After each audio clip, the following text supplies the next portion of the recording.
جو تاکید گئی تھی مگر ان پر کسی کا کہنے کا کچھ اثر نہ ہوا۔ جی نہیں، ابھی بھی انہوں نے مجھ سے وعدہ کیا ہے کہ پورے طور پر میری ہدایت پر عمل کریں، اور دوا کسی وقت دینی ہے، کسی وقت نہیں۔ جی نہیں، دوا کی متعلق ضرورت نہیں، بس ان کو صرف آرام و سکون کا ہی خیال رکھنا چاہیے۔ غذا جو بھی دینی ہے میں لکھ چکا ہوں، بڑی مہربانی، تو پھر اب اجازت ہے، فیس میں آپ کو بھجوا دوں گی، اس کی کوئی بات نہیں ہے، آ جائیے۔ یہ جو الفاظ اب تک چلے ہیں اور اونچی آواز سے پکار کر ارے للو، جو وہ خادم کو بلاتے ہیں، میں نے ڈاکٹر سے یہ مشورہ لیا اور اس سے تجویز لکھوائی ہے، اسے غور سے پڑھو، دیکھو مریض کی کمرے میں کوئی شور شرابہ نہ ہو، اعصاب پر، دماغ پر ان پر اثر پڑتا ہے، خاموشی سے ان کا خیال رکھو تاکہ یہ مریض ان پہ زیادہ کوئی بیماری مسلط نہ ہو جائے۔ کیا مجھے معلوم نہیں ڈاکٹر صاحب، آپ اطمینان رکھیں، کمرے میں کوئی پرندہ بھی پر نہ مارے گا۔ ملازم آتا ہے اور پھر وہ کہتا ہے کہ جی حضور۔ اب بیگم وہیں پر بیٹھی ہوئی ہے اور بات چیت ان کی جو درمیان ہو رہی ہے، مکالمہ جو ان تینوں کے درمیان ہو رہا ہے۔ اب ڈاکٹر نے اجازت لی اور وہ وہاں سے چلا گیا۔ اب جو بیوی ہے وہ کہ اب شوہر سے جو مخاطب ہو کے کہتی ہے کہ بھئی کمرہ بند کر دو، آپ کو آرام کی ضرورت ہے، لہٰذا آپ لیٹ جائے، آرام کر لیں، اور وہی شور شرابے کا ایک سب سے بڑا سبب بھی بن رہی ہے۔ میاں اور بیوی کے جو الفاظ، جو مکالمے ان دونوں کے درمیان جو چل رہے ہیں، جو بات چیت ہو رہی ہے کہ کہو دو بار، کیا ہے سونے کو دل چاہ رہا ہے تو سو جاؤں، میں چلی جاتی ہوں، اچھی بات ہے، کراتے ہوئے شور کہہ رہا ہے، اگر پیچھے کسی چیز کی ضرورت پڑے یا تو مجھے آواز دے دینا، اچھا بلا لینا، گھنٹی پاس ہی رکھی ہے، گھنٹی کہاں رکھی، رات یہاں پہ رکھی ہوئی تھی، میں اس پہ رکھی جا رہی ہوں، اللہ جانے یہ کون سا ایک چیز ہے جو الٹ پلٹ کر دیتا ہے، کنڈی کی آواز، کون ہے نامراد، ارے للو، جو اپنے ملازم کو کہہ رہی ہے، دیکھو دروازے پر کون آ رہا ہے، دستک دے رہا ہے۔ اب سکا جو پانی بھرنے والا ہے وہ باہر ایک دروازے میں دستک دے رہا ہے، کھٹکھٹا رہا ہے کہ اللہ مارے تو اتنا خیال بھی نہیں ہے کہ گھر میں کوئی بیمار پڑا ہے۔ ڈاکٹر کی تاکید رکھی ہے، ڈاکٹر نے کیا کہا ہے کہ مریض کو شور شرابے کی ان کو دور رکھا جائے تاکہ یہ ان کو سکون ملے گا، تو یار آرام سے ان کو صحت یابی حاصل ہوگی۔ اچھی خاصی دوپہر ہونے کو آ گئی ہے، کل سے اتنی دیر میں آیا تو نوکر ہے، لگتا ہے کوئی مالک ہے۔ میں نامراد 20 مرتبہ کہہ چکی ہوں کہ صبح سویرے ہو جایا کر، کان پر تیرے جو نہیں رینگتی، تمہیں کوئی سمجھ نہیں آتا۔ یہاں پہ اس سے یہ مطلب ظاہر ہوتا ہے۔ میاں کے الفاظ، ارے بھائی اب بخشو یہاں سے، یعنی کہ یہاں سے جاؤ اور مجھے تھوڑی دیر سکون سے لیٹے رہنے دو۔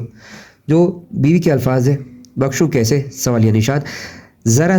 طرف یہ لوگ سر پر سوار ہو جاتے ہیں کہ ذرا اس طرف اس طرف ہو جاؤ تو کوئی نہ کوئی آمد کسی کی آ ہی جاتی ہے۔ میاں ہوں کراتے ہوئے کہ درد میں، یہ تکلیف میں، اور وہ بیزاری سے کرا رہا ہے، کیوں زیادہ شور محسوس کر رہے ہوں للو سے کہو کہ آ کے دبا دے اگر آپ کو سر میں درد ہو رہا ہے۔ وہ میاں منع کر رہا ہے کہ نہیں، مجھے صرف جو ہے ضرورت ہے تو خاموشی کی ہے، لہٰذا کمرے سے اگر جاؤ تکلیف کرو تاکہ میں کچھ دیر آرام سے سکون سے لیٹ سکوں، لہٰذا کمرے میں جب شور شرابہ ہو رہا ہے تو اس کو نیند یا کیسے آئے گی یا اس کو سکون کیسے ملے گا۔ چیزوں کو ہاتھ لگاتا ہوں للو، ارے للو، ارے بھائی کیوں نہ حق شور مچا رہی ہے، گھنٹی پاس ہی رکھی ہے، اگر انگیٹھی پر رکھ دوں تو پھر کوئی تکلیف تو نہیں، کوئی عذر تو نہیں۔ میاں کراتے ہوئے، تم اے ہو بار بار بجاتا جا رہا ہے، میرا دل الجھنے کو آ گیا ہے، کراتے ہوئے آ کر مجھے بلایا ہو، کمبخت اتنی سی دیر میں آواز میں دے رہی ہوں، لیکن تم کہاں چلے گئے تھے؟ آپ نے ریٹے ڈھونڈنے کو کہا تھا، یعنی کہ بیوی للو سے مخاطب ہو کے کہہ رہی ہے کہ تم کو میں کافی دیر سے بلا رہی ہوں کہ مالک کے پاس آ کے بیٹھو، ان کا سر دبا دو، اور تم کہاں چلے گئے ہو؟ اب جو ملازم کے الفاظ سے وہ کہے کہ میں ریٹے ڈھونڈنے کو، آپ ہی نے مجھے بھیجا ہے کہ گودام چلے جاؤ، وہاں سے ریٹے ڈھونڈو۔ اب شوہر کراتا ہوا،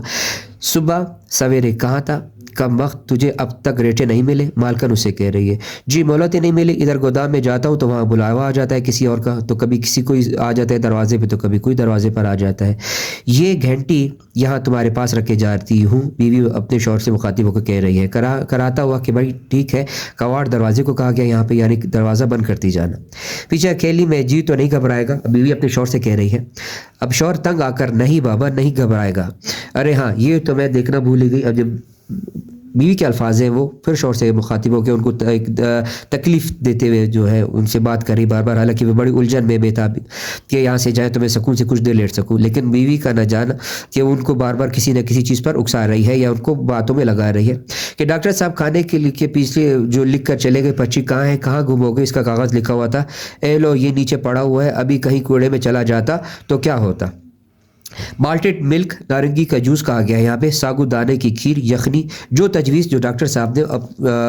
مریض کو لکھ کر دی تھی، وہ ایک پرچی نما رسید جو سے ہاتھ سے نیچے گر جاتی ہے وہاں پہ، اور اس میں میری جی چاہنے کا کیا سوال ہے، کھانا آپ کو ہے کہ نہیں؟ اب وہ شوہر سے پوچھ رہی ہے کہ میں آپ کے لیے کیا چیز بنا دوں؟ شوہر بیزاری سے کہہ رہا ہے کہ جو چیز میں بنا دوں، اور وہ کہہ رہی ہے کہ کھانا آپ کو ہے، میں اس میں اپنی کیا چلا سکتی ہوں، میں اس میں آپ کو کیا بنا کر دے دوں؟ ساگو دانہ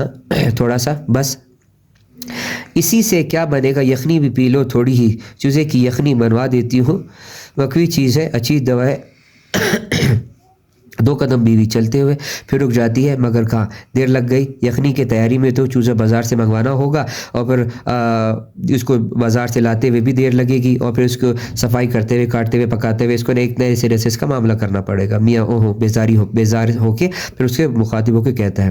تو پھر یوں کرتی ہوں صحن میں بچہ، وہ آپس میں باتیں کر رہے ہوتے ہیں میاں بیوی، جبکہ میاں ایک بیزاریت کی جو ہے کیفیت ظاہر کرتے ہیں، اور کہتے ہیں کہ اگر مجھے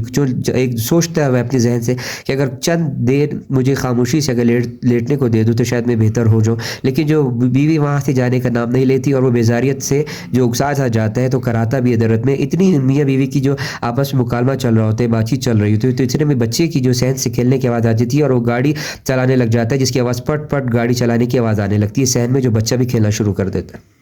اب جو میاں کے الفاظ ہے، ارے بھائی اب یہ کیا کھٹکٹ شروع ہو گئی ہے، ننا ہے آپ کا عید کا روز میلے میں گیا تھا، ایک کھلونا گاڑی لے کر آیا ہے، نہ اس کا وقت کا دل اکسا گیا ہے، نہ وہ ٹوٹتی ہے۔ ارے میں نے کہا ننی مانتی ہی نہیں، چھوڑے اس اپنی پٹپٹی کو، جب دیکھے لیے ہے پھر یہاں سے چلا جائے گا، صاحبزادے کا دل کسی طرح پر ہونے کو نہیں آتا، چولہے پر جھونک دوں گی اسی کو تو شاید آپ کی یا ہماری بھی اس گاڑی سے پٹ پٹ کی آواز سے جان چھوٹے گی۔ شور شراب ہے کہ ان کی طبیعت سے اور گھبراہٹ میاں کی اتاری ہو جاتی ہے، یوں کراتا ہوا کہ کمبخت یہ کیا چیز ہے، اوہو۔ جون کے درمیان آپس میں مکالمہ چل رہا ہوتا ہے، تو میں یہی کہہ رہی ہوتی ہوں کہ کھانے کا کچھ اور بنا دیتی ہوں آپ کو، پھر ننے کی پٹ پٹ کی آواز پھر شروع ہو جاتی ہے، پھر وہی نہیں مانتا، غصے میں آ جاتی ہے، میاں کراتا ہے اور اس کو غصے سے یہاں سے جانے کا کہتا ہے، بیزاریت سے اکساتا جاتا ہے۔ چھوٹا اپنی یہ پٹ پٹ، بچہ رونے کی آواز لگتی ہے، چپ نامراد ماں اس کو ڈانٹتی ہے، اتنا خیال نہیں، ابا جان بیمار پڑے ہیں، ڈاکٹر نے ان کو آرام کا کہا گیا ہے، انہیں تکلیف ہوگی، چپ خبردار، جو آواز نکالی گلا گھونٹ دوں گی، ماں بچے کو مخاطب ہوتے ہوئے بچے کو ڈانٹتی ہے، بچہ رونا بند کرنے کی ناکام کوشش کرتا ہے، کم وقت جو کھیل ہے ایسا ہی ہے بے ڈھنگا، چل ادھر سے ورنہ تو ماروں گی یہاں سے۔ اگلے صفحے پہ ہم آتے ہیں، جو ان کے آپس میں بات چیت چل رہی ہوتی ہے، بیوی کی آواز غائب ہو جاتی ہے، کمرے میں جھاڑو پھینک کر سی چلی جاتی ہے جھونک کر، ارے بھائی یہ گرد کہاں سے آنے لگی ہے، ماحول لاقوت علیہ میرے، یہ کیا ہو رہا ہے، جھاڑو دے رہی ہو میاں، کم وقت دفعہ ہی ہو جائے یہاں سے، جھاڑو نہ دو دقتن ہوں گی۔ بی بی جی کا جو بچہ یہاں سے کھیلتا ہوا نکل گیا، کہہ دے ان سے ملازم جاتا ہے، کواڑ بند کر کے دروازہ بند کر کے، میاں کراتے کہ چپ ہو جاتا ہے، ٹیلی فون کی گھنٹی بجتی ہے اور بجتی ہی رہتی ہے، ارے بھائی کہاں گئی، ارے کوئی ٹیلی فون سننے آؤ، اب وہ کمرہ کواڑ بند کر چلی تو جاتی ہے، اب اس میں ٹیلی فون کی گھنٹی بھی بجنے لگتی ہے، لا حول ولا قوت، خود اٹھتا ہے میاں اور بیزاریت سے فون اٹھاتا ہے، ہیلو اشفاق بول رہے ہو؟ بیگم اشفاق کی کسی کام میں مصروف ہے، یعنی ان کی کوئی دوست ہوتی ہے ان کی بیگم کی، وہ ان سے مخاطب ہوتی ہے فون پہ اور ان کا پوچھتی ہے ان کی مسز کا، ان کی بیگم کا، اس وقت کمرے میں نہیں ہے جی، یہاں کوئی ایسا نہیں ہے جو انہیں بلا سکے، میں علیل ہوں، میں طبیعت خراب ہے، بیمار ہوں، یہاں پہ علیل لفظ لیا گیا ہے بیماری کی علامت میں، کیا فرمائے آپ مجھے بتا دوں، میں ان کو بتا دوں گا آپ کا پیغام،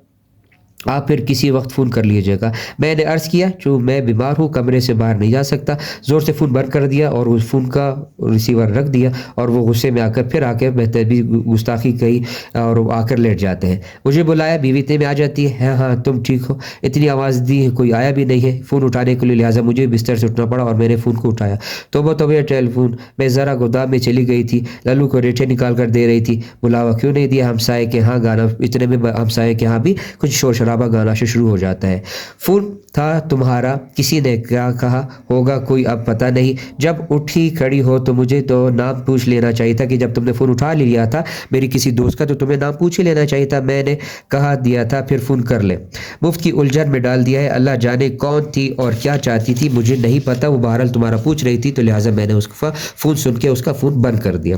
ہے کوئی ضروری کام ہوگا اس کو پیغام تو سن لیتے کم از کم، اب اسے کیوں روکوں؟ اب یہ کیا ہے؟ اب جو ہمسایوں کے ہاں شروع ہو جاتا ہے ہارمونیم بنانے کا ایک نیا سلسلہ، جو گانا بجانے کی آواز وہاں سے آنے لگتی ہے۔ بابا ایک دفعہ اب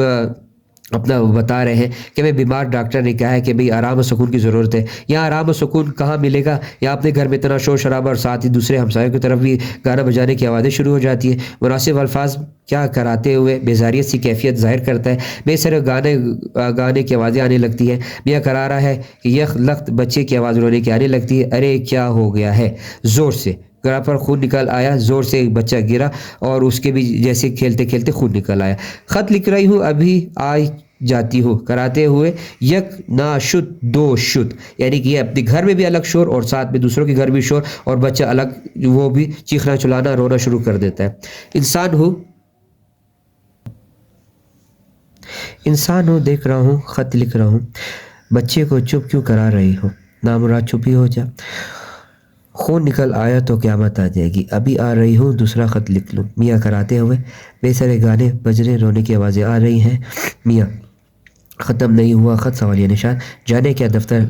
لکھنے بیٹھ گئی ہو؟ ابھی آ جاتی ہوں۔ ایسے شور شرابے میں اس فقیر کی آواز بھی آ جاتی ہے۔ بال بچے کی خیر راہ مولا، کچھ مل جائے گا فقیر کو کرا کر، بس اسی کی کسر رہ گئی تھی۔ میاں کراتے ہوئے بیزار ہوتے ہوئے پھر چوتھے کی بھی آمد ہو جاتی ہے۔ اب اس میں تو اسی بلا کو نہیں ٹال سکتی، ارے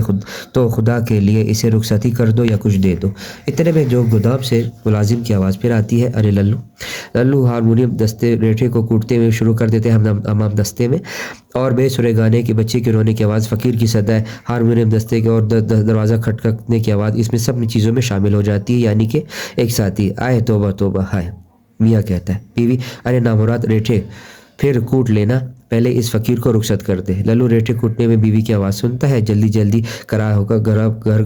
گھبرا کر اٹھ بیٹھتا ہے، میری ٹوپی۔ اتنے میں میاں جو ہے بیزاریت ہو کے وہ اٹھ بیٹھتا ہے بستر سے اور اپنی شیروانی ٹوپی وغیرہ ڈھونڈنے لگتا ہے، پہن کے ٹوپی اور شیروانی۔ ہائے میں دفتر جا رہا ہوں، ابھی دفتر جا رہا ہوں۔ ہائے وہ کیوں؟ اس بیوی سے کہتی ہے، صرف بتاتے ہیں اس کو ایک مورل کے طور پر، یعنی ایک نتیجے کے طور پر، کہ صرف آرام سکون ڈھونڈنے کے لیے۔ عزیز طلباء، یہ تھا ہمارا سبق، اور جو سبق کا جو مورل ہمارے پاس آ رہا ہے، جو سرسری طور پر میں آپ کو بتا دیتا ہوں، جو سبق کا جو خلاصہ جو مصنف بتانے کے جو ان کی ایک انداز ہے،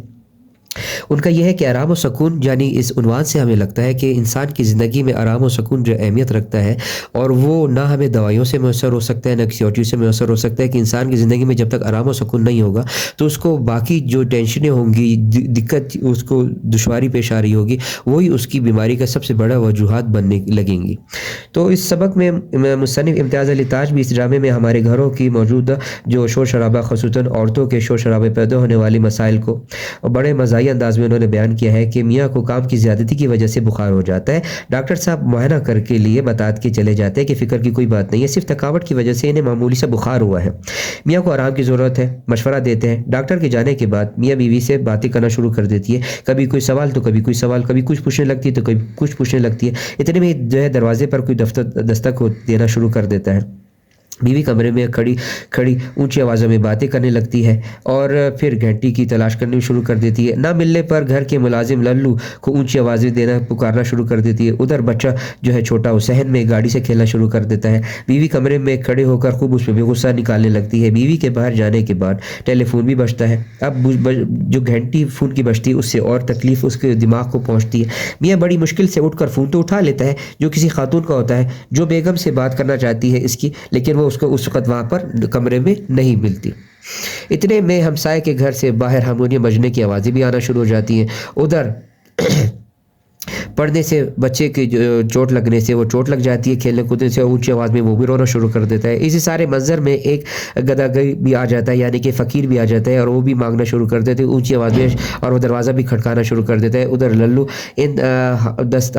دستے میں جو ریٹے ڈھونڈ رہا ہوتا ہے اس کو کوٹنا شروع کر دیتا ہے۔ میاں ایسے سارے شور سے بے قرار ہو کر بیوی سے کہتا ہے کہ میری ٹوپی شیروانی کہاں ہے، اور بیوی پوچھتی ہے کہ یہ کیا کرنا ہے تمہیں اس وقت ٹوپی شیروانی کا، تو میاں اس کو بتاتا ہے ہے کہ میں آرام اور سکون تلاش کرنے کے لیے اپنے دفتر ہی جا رہا ہوں کہ گھر سے بنسبت تو بہتر میرا دفتر ہے کہ وہاں پہ کم از کم مجھے آرام اور سکون تو میسر ہوگا، اور اگر کام کی وجہ سے مجھے بخار ہوگا تو وہیں اسی کام کی وجہ سے، خاموشی کام کی وجہ سے مجھے شاید سکون بھی مل جائے۔ تو یہ ہے ہمارے پاس جو ہے سبق کا عنوان، اور یہ ہمارے پاس ایک نتیجہ نکلتا ہے، ایک مورل نکلتا ہے ایک کہانی کا، کہ زندگی میں انسان کے آرام و سکون اتنی اہمیت رکھتا ہے جتنی ہم کسی چیز سے پرہیز کریں یا ہم کوئی دوا دارو کریں، اور جس چیز سے ہم بچیں، اور وہی بعض اوقات ہماری جو ہے سبب بنتے ہیں ہماری کسی بھی چیز کا، اور ہماری بیماری کا بھی بن سکتے ہیں۔ تو عزیز طلباء، امید کرتے ہیں جماعت دوم کے طلباءوں سے کہ آپ کو آج کا لیکچر اور آپ کو اس کی سلیس اردو خلاصہ، اس کا مفہوم واضح طور پہ بتایا گیا اور آپ کو اچھے سے سمجھ آ گیا ہوگا، اور آپ کو جلد از جلد اس کی جو ہے مشق، جو اس کے سوالات، اس کی دیگر چیزیں، اس کی سلیس اردو خلاصہ جو بھی کچھ ہوگا وہ آپ کو تحریری طور پہ انشاءاللہ تعالی جلد ارسال کر دیا جائے گا، اور اپنی رائے سے ہمیں آگاہ کیجیے کہ آپ کو ہمارے لیکچرز جو ہیں وہ کیسے لگ رہے ہیں، اور بورڈ کے حوالے سے آپ کی تیاری کیسی ہو رہی ہے انشاءاللہ تعالی۔ اور اس کو جو ہے اس کو شیئر کریں، لائک کریں، سبسکرائب کریں، بیل آئیکن پہ کلک کریں تاکہ آپ کو نئی ویڈیو ہے، نئے لیکچرز ہیں، آپ کو جلد از جلد موصول ہو سکے۔ تب تک کے لیے اللہ حافظ، السلام علیکم۔